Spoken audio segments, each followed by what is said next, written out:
Hi everybody, I'm Susan Gray, your host for this edition of Book Talk. We are going to have so much fun today because we're going to be talking with best-selling author Carly Phillips about her new book, The Heartbreaker. Welcome Carly, and thanks for coming. Thanks for having me. Carly is the New York Times best-selling author of The Bachelor and The Playboy, the first two novels featuring the Chandler brothers. She lives with her family in Purchase, New York. The Heartbreaker is a featured alternate of Doubleday Book Club, Rhapsody, Venus Book Club, and the Literary Guild. Carly, has anybody asked you to write for television yet? Not yet. I can't believe it. You're so nice. No, the pacing of the story would be so perfect. I can see what Kelly Ripa saw. Oh, thank you. Audience, you're going to love the backstory on this her first best-selling book. So you stay there and we'll get back to Kelly Ripa. But first, did you always write romance? I always wrote romance. I thought you were going to say, did you always want to write? No. Yeah, I always wrote romance. I love the happy ending. Yeah. You went from being a lawyer to romance writing. That's right. Did they overlap at all? Not at all. I had already left law when I decided to be a stay-at-home mom. I mean, I was lucky I was able to do that. Yeah. And I did a lot of reading because I had a colic baby and she loved to give me a hard time, and it was tough. So I fed her while I was reading and I did everything while I was reading. And then my husband said to me, honey, we can't afford you. You're reading one hardcover a day. And I said, I know, but you can't take it away from me. And I went and I started to look at paperbacks, and I looked at my favorite authors who had written hardcover novels, and I looked up their backlist, and I discovered that they started writing Harlequin or silhouette romance. And I found this whole new genre of books where every time I finished a book, I had that happy ending. And I was so excited. I said, I never have to put down a book again and say, oh, yuck. Yeah. So, that's how I got started with romance. Well, you're not the first author who has gone from a really big, serious other career to writing. What made you give up lawyering? Was it because you wanted to stay at home with your kids? That would be like the really nice answer, but the truth is, I couldn't hack it. Okay. Oh, yeah. I can understand that. You know what? I was at a New York City law firm, and it was so tough. And I would go 4:30 in the afternoon. I had been sitting there all day hiding books in my drawer sometimes because there was no work. And then I'd be like, I'm counting, the minutes because 5 o'clock is coming. They'd come in, and then they'd give me work, and they'd have me there till 2, 3 in the morning. I'd go home. I would have to get up again at 6, be back there by 8. I said, you know what? I'm getting sick. I can't do this. So it was a combination. The timing was right to have a family, and I was ready to say, no more. Yeah, well, there's no fun in that No, at there's all. no fun in that. All right. Who are your favorite beginning romance authors, the ones you read over and over? Oh, I love Lavrell Spencer. She's retired, and it's so sad for me. But I love Separate Beds. I think that book was the one that sort of got me to say, what's it all about? Because that's the one where I figured out, she started out writing something a little bit shorter and a little bit different. I discovered historicals through Catherine Coulter. Yeah. And football heroes through Susan Elizabeth Phillips. So I like a broad spectrum of authors and work. Yeah. How many manuscripts had you written before one was picked up for publication? Oh, I'd like to say 10. 10. 7 years, 10 manuscripts, submit, reject, submit, revision. I mean, I got close. I thought, this is going to be it. And no. So you just kept going? Yeah. I had joined Romance Writers of America, and they are a phenomenal group. I'm going to ask you about them. Yeah, okay. Can I go now? You go ahead, go ahead and say it. They're fantastic, and not only are they great for the craft, but they're great for support. And nobody understands a writer like another writer. And when I found all these women who understood, it gets you through the rough times. It really does. The rejections and everything. Yeah, that's a great review. Now, you notice she did not say, I pouted, gave up, refused to write again because she didn't get what she wanted. She kept at it because she loved writing. Oh, I pouted, though. And I ate some ice cream. Blew my whole deal. I'm sorry. And I ate chocolate. Right. And I used to feed the kids jelly beans if important people would call, and editors and whatever. Here, take the bowl and just shh. Yeah. But yeah. Which ice cream is good for things like that. Ice cream is good. All right, so you finally began working with an editor from Harlequin Temptation on a book called Ready Made, family. That's you right. spent months revising, working, which is the boring part, I think. Now, I have to tell you, I was 9 months pregnant with my second child at this point. Amazing. So then what happened during this process? The actual process of that book was an 18-month process, believe it or not. All along, I said to myself, I'm just not sure that this is what they're looking for, but okay, she's interested. They ended up rejecting it for the very reason that I thought they would. It was too family-oriented, and at the time, the line was going in a different direction. They were going towards the hotter books. So the editor said to me, look, I know you can write. You need to give me the story that I can buy. So we brainstormed, and I gave her a synopsis that she liked. And then I did 3 chapters, and I revised that. And this went on for about 6-9 months, or however long it was, on a book that was ultimately called Brazen, and that's what they bought. So they finally get your book? Yes. Okay, yes. Good.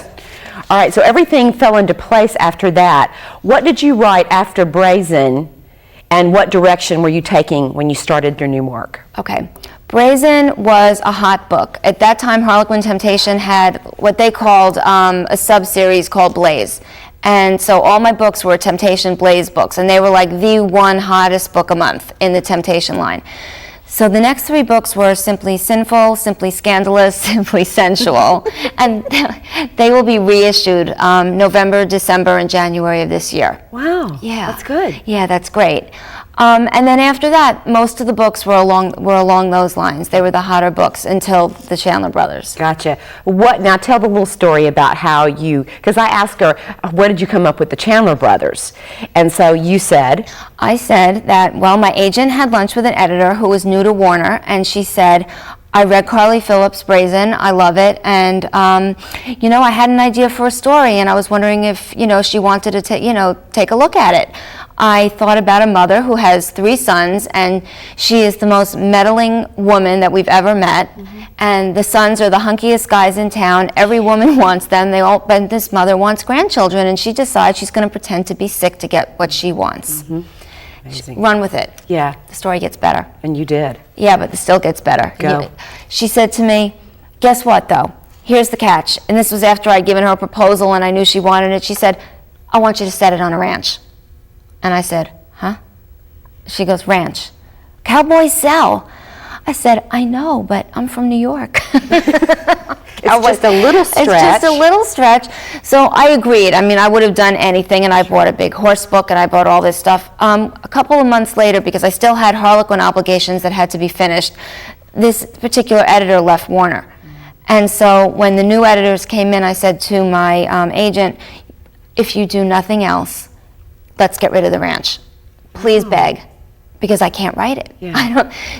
We went back to Yorkshire Falls, and I was very happy. So, boy, it worked out well. Worked out really well. And those 3 brothers, oh my goodness, well, I'm not going to tell you, you'll have to read it yourself. All right, now here's the pièce de résistance. Who is Teresa Myers, and what did she advise you to do with the Bachelor book, which was the first of the Chandler Brothers series? Okay. Teresa Myers is my publicist at Blue Moon. She's at Blue Moon Communications, and we had been working together, and we were trying to figure out a way to make The Bachelor a hit for me, to do whatever we could on our end to make this book, do something. I felt like I had one chance. And I was watching Regis and Kelly one day, which, all right, I wasn't watching it one day. I watch them every day because that's fine. Well, I'm a huge soap addict, and so I've been watching Kelly Ripa from way back, from All My Children. And Oprah had just given up her book club, and that was the topic of conversation that morning. Regis said to Kelly, Oprah just gave up her book club. I think you should do a book club. And they're joking, and Kelly says, I would want sex, and I would want Fabio on the cover, and I want heat, and I want beach trash. And I'm sitting there with The Bachelor in my hand with these big different colored lips all over the cover going, I've got the book for you. That's right. So I called or I emailed Teresa, I don't remember which, and I said, you can't laugh at me, but I think we need to send this book to Kelly. And we did. She did, I should say. And she followed up, phone calls, do you have a producer? What are you doing? I mean, constantly bugging them. And then we started talking a couple of weeks later because we hadn't heard anything, but we knew a lot of authors at this point had caught wind of this whole thing because they were sending in books and they were talking about it every day. I said, we have to do something different. We talked about flowers. We talked about candy. Finally, we came up with the idea of a cookie basket. And we sent the lips from the cover of The Bachelor, and each one had a different saying. So one said a panty thief, because that was in the book, and one said a foreign correspondent journalist, and we had a quote and my name in the title, and it was beautiful. We took a picture. Cookie teasers, What is and that? we included the book again, and we sent it in. We will never know if they had looked at it before then, if that was what had caught their interest. It just was. A couple of months went by, and one day I got a phone call. That was it. Warner called me and said, your book was picked. We don't know how. They got it. And I said, I could tell you. Yeah. I could tell you. It's a great story. Yeah. Wow. See, I told you not to turn the channel. All right. You follow the edict of write what you know. Why is that important? Well, it's not important to every writer, and probably because there are writers who thrive on research, and there are other writers who have a lot more time in their lives than I do. For research. For research. I have 2 children, and at the time they were really, that I started, they were really young. And I didn't have the time to do research and to carve out writing time. So for me, and the internet at that point wasn't as big as it is now, where you could say, okay, I'm going to type this in and find out everything I know about it. So I started out writing books. I did a lot about, lawyer characters, because that's what I knew.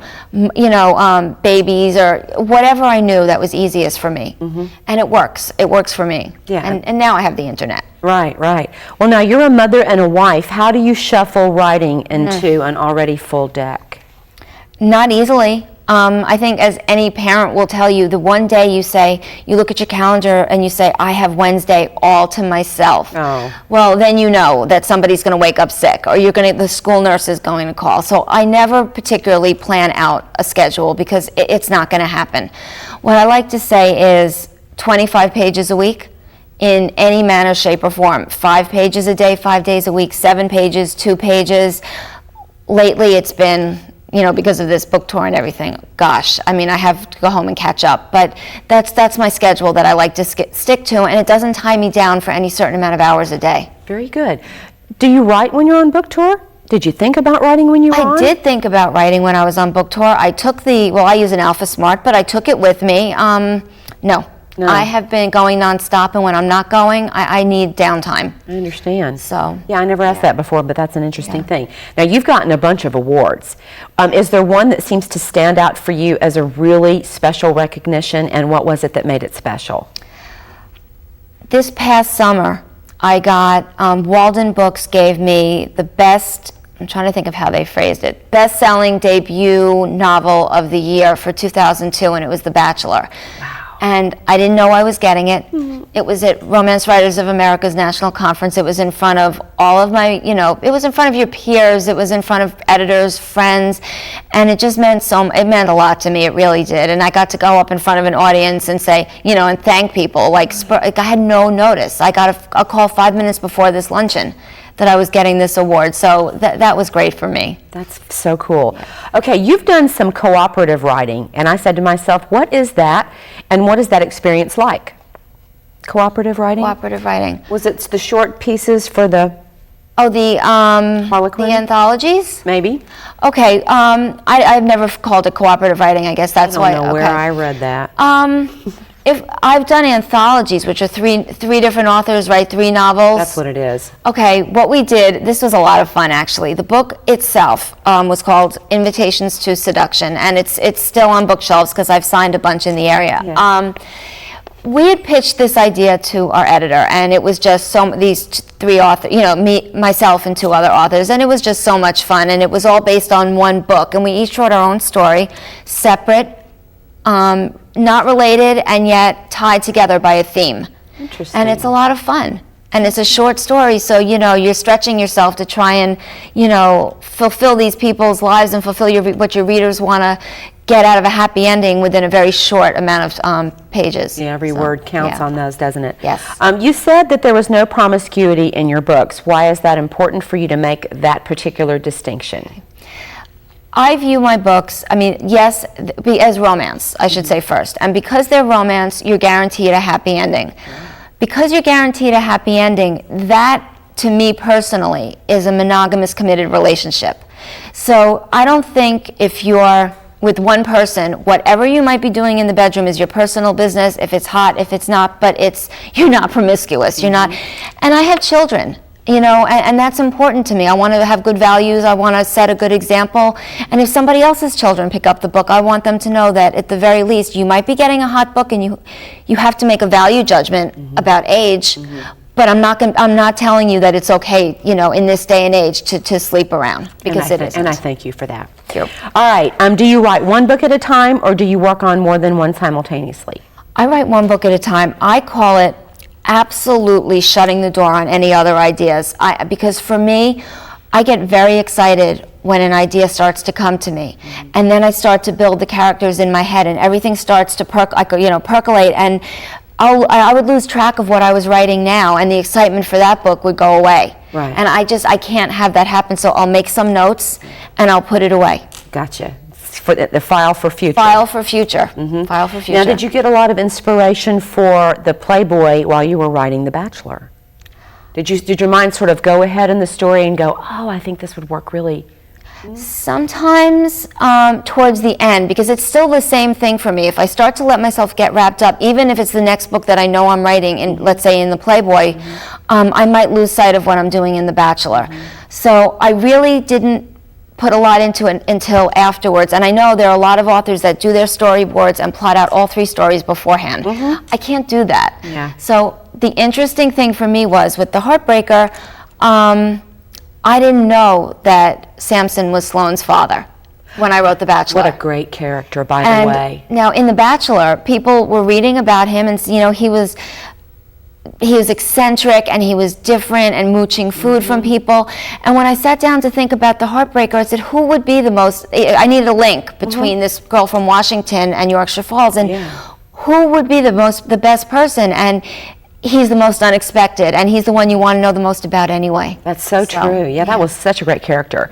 All right, well, when you have a deadline, do you work more than 25 pages a week? I mean, how do you, just say you didn't get your 25 pages done and you're a little behind, the deadline's coming up, what do you do then? Well, I'm sure I'll be in that position when I get home.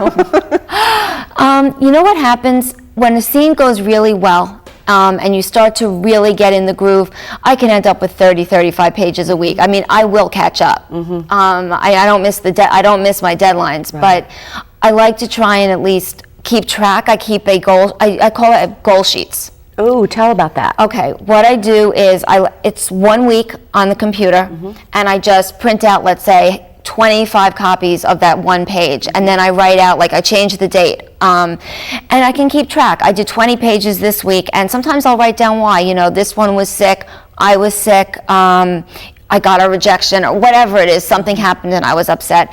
It's really great to be able to look back and see what circumstances in your life prevented you from writing, so that maybe the next time you can write through it instead. It also shows you, oh my goodness, you're 20 or 30 pages behind because you really should be on page 230 and you're only on page 200. It's a huge help. That's a great idea. I like that. Who's the best, do you have a person that you rely on for editing before you send it off? Absolutely. And who is that? It's Janelle Dennison, and she is my critique partner. She's one of my best friends. Are you in a writing group? It's not a writing group. She's it. Gotcha. Yeah, she's an author. She has books out on the shelves, and we rely on each other. If I'm stuck, if I'm in a corner, nobody knows better than her what to help me talk it through. Okay, so we're just going to pretend like you and your friend are coming to meet together, and you're going to go over the work. What does that look like? What is it you're looking for? Do you read it aloud?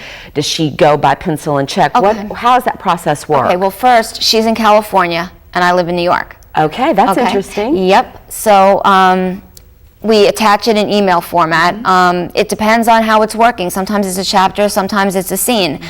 You know, you send it over, she reads it, she prints it out, or I'll print out hers. I'll make handwritten changes, vice versa, and then we'll call each other and we'll go through all of it on the phone.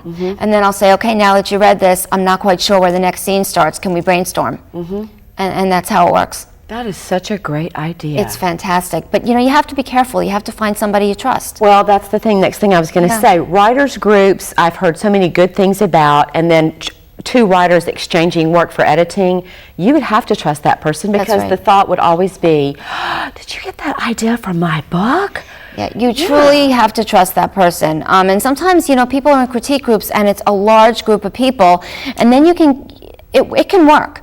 But you can get into the trap where they are editing just for words. I don't like that choice of word. I don't, you know, and you really need to make sure that the changes you're making are for valid reasons and not just because somebody else would rather have written it another way. Name a valid reason, besides nuts and bolts grammar. Okay, a valid reason would be you want your heroine in a romance novel to always be strong. And if you have her say, I'm leaving town because the hero broke up with me, and then he comes back and says, I changed my mind, I love you, I want to be with you forever. And she says, okay, I'll stay. To me, you've lost ground with your heroine, therefore you've lost ground with your readers. She's not believable She's not believable anymore. And so to me, that's a valid reason. Not, you know what, I don't think she should have come to him in his shop. I think she should have come to him. It depends. Because either you catch it or the reader catches it, and then boom, they're not happy. I wouldn't be happy if I saw an inconsistency in a character. That's right. And you want somebody to catch that, and that's what your editor's for, and that's what the copy, you know, writers are for. But it's great to have somebody that you trust too. Well, you don't want to send it in. No, and not only uncooked. that, I'll tell you what else. It's really nice during that long writing process to have the occasional pat on the head. And somebody to say, you know what, that really works. It makes you feel good. And when it doesn't work, you feel even better that it's been caught ahead of time. Right. Oh, that's such good stuff. Okay, so do you do a lot of research? Because I got the idea that you probably don't. What I do is, for example, in one of my books that's coming up, the tentative title is Under the Boardwalk, and it's my next hardcover for Warner. It's about the Costas sisters, and I mean, for readers that love the Chandler brothers, hopefully they will love these Costas sisters. But I have a foster child in there, and so I went online, and it's from New Jersey, so I looked up the New Jersey foster care system and everything about it, and I printed out all the pages and the requirements. And so in that respect, I've learned to do research. I also have a lot more time. Than I had when the kids were babies. Well, how old is your youngest now? My youngest is 7 and she's in school full time. So that helps a lot. Yeah, my oldest is 11, so it works. Okay. You send a 3-page synopsis off to the editor. I just can't imagine how that works. What's the structure of this little synopsis? I'm terrible. I mean, that sounds like something I'd be bad at too. Well, I mean, the synopsis works for me because they would like to see it longer. What do they want, chapters? No, well, you know, you'd think what they would like is the beginning, the middle, the end. They want to see that you have enough meat to fill this story.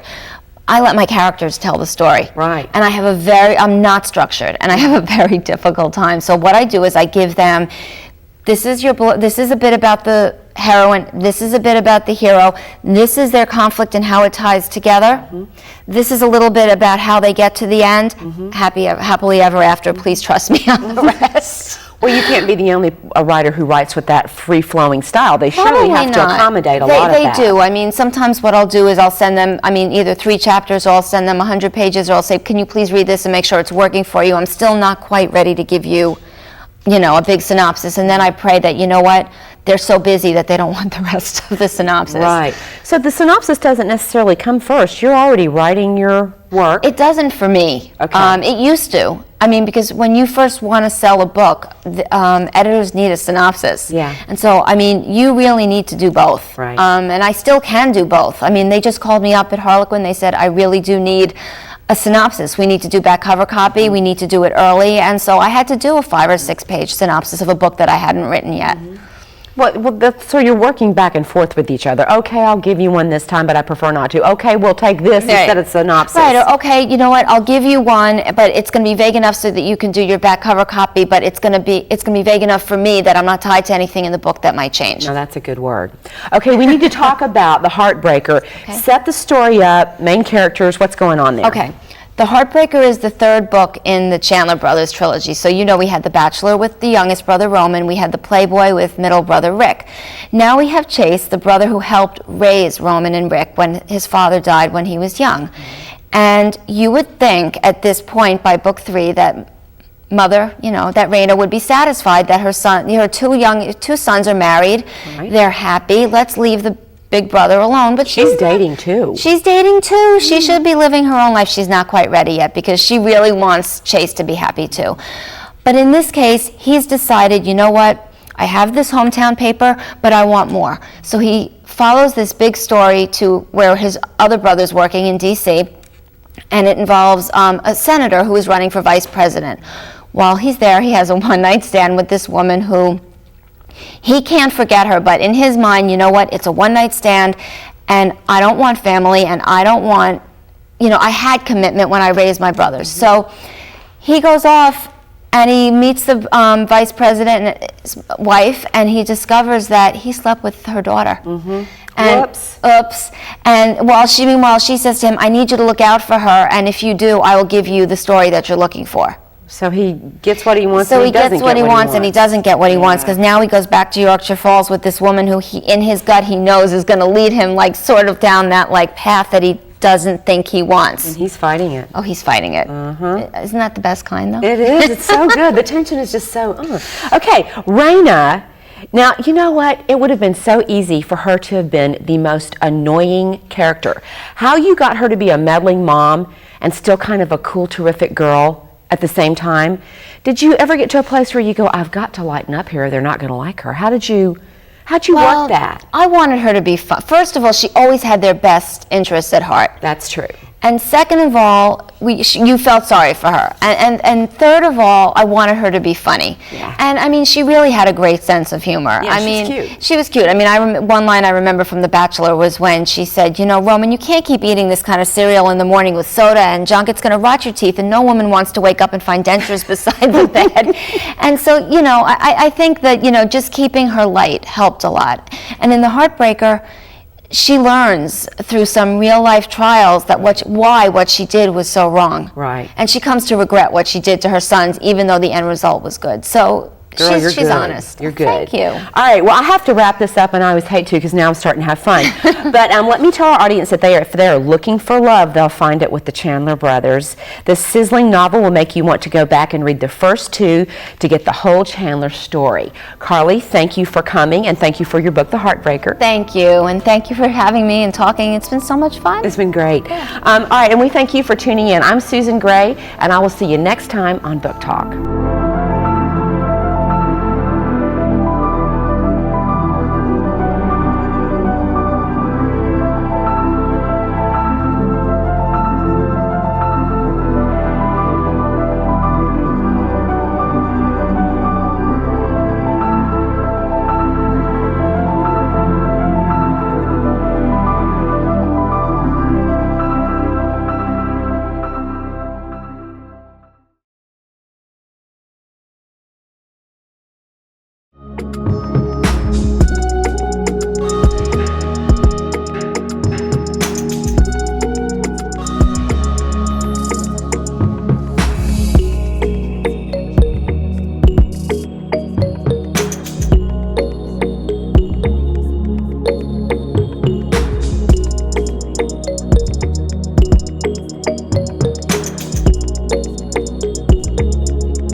You're watching the Library Channel, a broadcast service of the Memphis Public Libraries and the City of Memphis.